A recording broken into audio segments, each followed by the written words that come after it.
The cabin filter is located on the passenger side of the vehicle, behind the glove box. Open the glove box. Unhook the dampener arm.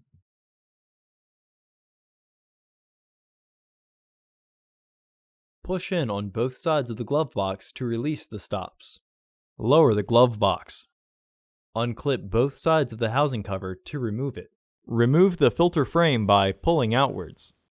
Remove the filter from the tray. There are two rails in the tray that the end folds of the filter need to be behind in order to be secure. Install your new AQ1262C filter with its airflow indicating arrow pointing down. For easy reinstallation, the words on the front of each tray reveal if it is right side up. Reclip the housing door. Reinstall the stoppers. Reinstall the dampener arm.